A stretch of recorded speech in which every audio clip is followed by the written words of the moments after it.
Huawei ကနေအသစ်ထွက်လိုက်တဲ့39,900ပေးရတဲ့ Huawei Y6P ဆိုတဲ့ဖုန်းလေးက budget ဖုန်းလေးဖြစ်တယ်ဒီဈေးနှုန်းမှာဆိုလို့ရှိရင်ဘယ်လောက်တိအောင် offer ပေးနိုင်မလဲဆိုတာတစ်ချက်ကြည့်ကြည့်လိုက်ရအောင် Let's get started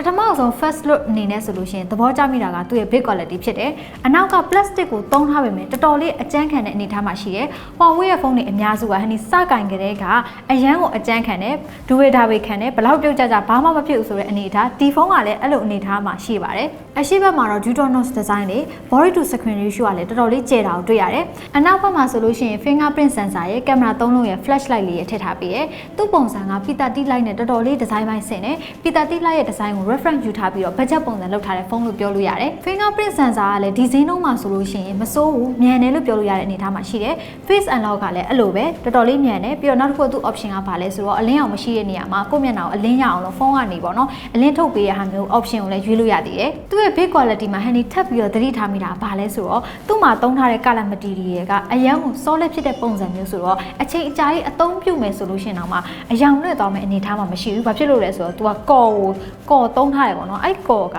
လုံးဝဒီအပေါ်သားကော်မဟုတ်ဘူးပေါ့နော်ဒီလိုဆိုတော့ဟန်ဒီတို့အပြင်ကနေအပြင်ပိုင်းကြည့်မယ်ဆိုလို့ရှိရင်ဒီဖုန်းလေးက39,900လို့ထင်ရစရာလုံးဝမရှိပါဘူးသူ့ရဲ့ display က 6.3 inches ဆိုတော့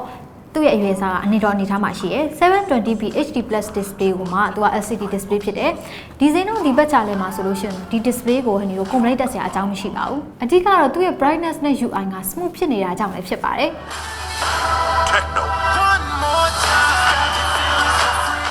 သူ့ရဲ့ processor က Helio P10 processor ဖြစ်ပြီးတော့ GPU မှာတော့ Power BI ကိုသုံးထားတယ်အဲ့ဒါကြောင့်မလို့ game ဆော့တဲ့အခါမှာ Mobile Legend လို game မျိုးကိုတော့အေးအေးဆေးဆေးဆော့လို့ရပါတယ်နောက်ထပ်ပြီးတော့တကယ်အားရဖို့ကောင်းတာကသူ့ရဲ့ 9000 mAh battery ပါဒီဈေးနှုန်းမှာဆိုလို့ရှိရင်9000 mAh battery နဲ့ offer ပေးထားတာက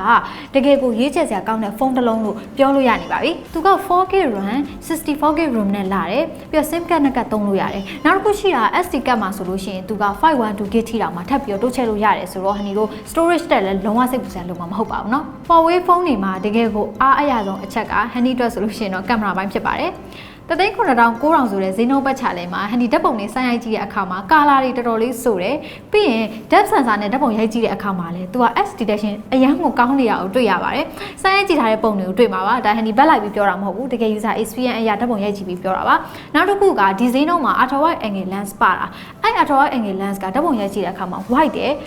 မစိုးဘူးဓာတ်ပုံ quality ကမစိုးဘူးတော့မဟုတ်ဘူးပေါ့နော်ဒီဈေးနှုန်းမှာတိုင်းကြည့်မယ်ဆိုလို့ရှိရင်အရန်ကိုကောင်းတဲ့ဓာတ်ပုံ quality ဓာတ်ပုံ result ကိုရမှာဖြစ်ပါတယ်ဆိုတော့ budget နည်းနည်းပဲသုံးနိုင်နေရဆိုရင်ကင်မရာကောင်းရတယ်ဆိုတော့ဒါကအရန်ကိုအားရဖို့ကောင်းတယ်selfie ဘိုင်းမှာဆိုလို့ရှိရင်တော့8 megapixel selfie camera ဟန်ဒီရိုက်ကြည့်တဲ့အခါမှာ color လေးတွေက accurate ဖြစ်တယ်နည်းနည်းလေးတော့ resolution နည်းနည်းလေးကျသွားတယ်သူက8 megapixel ဆိုတော့ဒါပေမဲ့ဒါလည်းမစိုးဘူးလို့ပြောရမှာပါ operating system ဘိုင်းမှာဆိုလို့ရှိရင်တော့သူက Android 10မှာ EI မြန်တက်နေလာတယ် daily usage တွေသုံးတဲ့အခါမှာတော်တော်လေး snappy ဖြစ်တယ်ချုံးမွေးတဲ့ performance ကိုရပါတယ်တခြား additional feature တွေကတော့သူက FM radio ကိုကျိုးမဲ့နားထောင်လို့ရတယ်နောက်တစ်ခုကတခြားဖုန်းကအားသွင်းကျင်တယ်ဆိုလို့ရှိရင် OTG ကနေပေါ့နော်တခြားဖုန်းကိုပြောင်းပြန်အားသွင်းပေးနိုင်တဲ့စနစ်ကိုထည့်သွင်းပေးထားပါသေးတယ်နေကုန်ချောရမယ်ဆိုလို့ရှိရင်ဒီ Huawei Y6P ဆိုတဲ့ budget ဖုန်းတွေက39,900ဆိုတဲ့ဈေးနှုန်းမှာဟန်ဒီတို့တစ်ခုမှပေါ့နော်အပြစ်ရှာလို့မရအောင်သူ့ရဲ့ feature တွေ specification ကောင်းလေးတွေကိုသုံးပေးထားတယ် budget ဖုန်းဆိုတဲ့အနေအထားနဲ့လိုက်အောင်တကယ်ပဲ9000 mAh battery ပြီးတော့သူသုံးပေးထားတဲ့ camera ပြီးတော့သူ့ရဲ့ display ဘိုင်းအရာအနေနဲ့ဒီ